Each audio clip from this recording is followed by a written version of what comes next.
You can see here at Oystons, we have a combination of the road becoming impassable because I'm told that two boats it was, that would have been thrown across the road.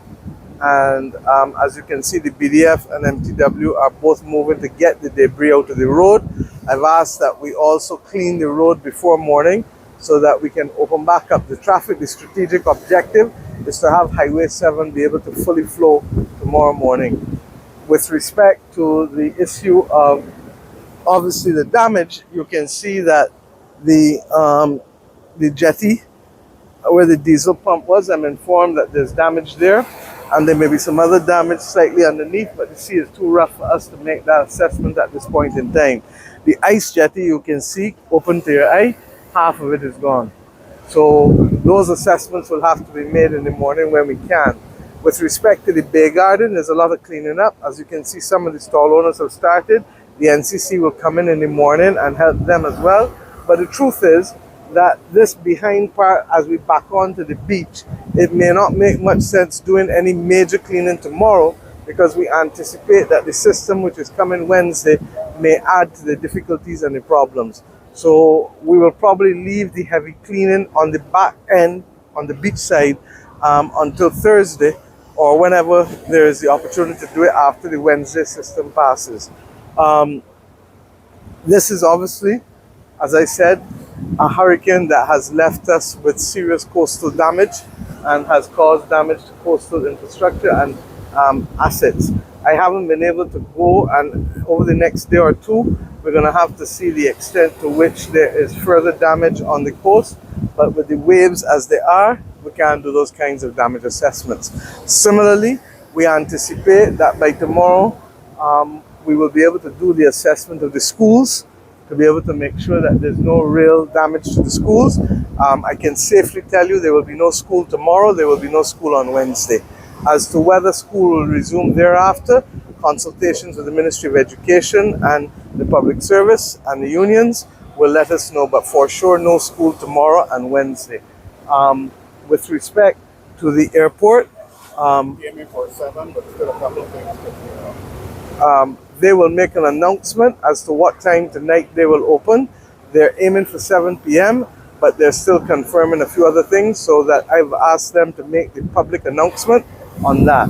Similarly, with the Transport Board, they're also aiming to be able to have full service from tomorrow. I think you will see that we passed and we are more or less ready to ensure that the blockage further down on Hastings will also be removed, and then the cleaning and the washing of the roads which must take place up here, Hastings, down by Trevor's Way, that we try to ensure free and clear passage to everybody.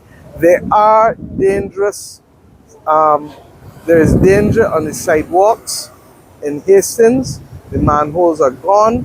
If you are walking on that and not looking down, you can damage, injure yourself badly.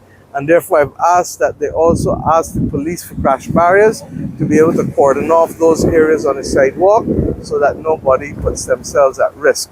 As we've been doing all of this, we didn't have a lot of reports of house damage, but Minister Sutherland has been doing that on a parallel track for us, because as you would appreciate, we all couldn't be in the same place at the same time. And just as Senior Minister Duguid was down at Hastings, Minister Monroe Knight and the Deputy Prime Minister has been moving between Hastings and Oystins for me. And Minister Abrams, of course, has been with me while at the same time manning back at the National Emergency Operations Centre. The port is also badly damaged, but we're satisfied that the port will have an emergency meeting tonight and get on with the business of being able to do the cleanup and prepare themselves equally for whatever Wednesday might hold, because they have, as I said, damage both on the ocean floor with the boats that sank, but also all by the cruise terminal where the storm surge brought in all of those rocks, quite frankly. And some of those rocks, I'm told, would have come from the bottom of the revetment, which was there to be able to protect the port as we go forward. So these are the preliminary assessments.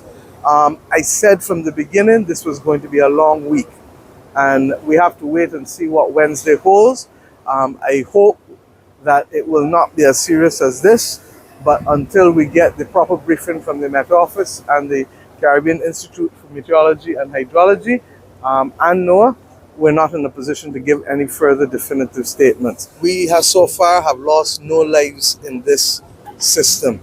Hurricane Beryl has claimed no lives and has been minimal injury. We do not want it to cause any. And therefore, while we have to do all of the assessments that we are doing, I'm asking parents to ensure that your children, particularly with that curiosity, will certainly not help them at this stage. And let us apply our hearts to wisdom and ensure that we can get through this week without anybody being a victim of any of these issues.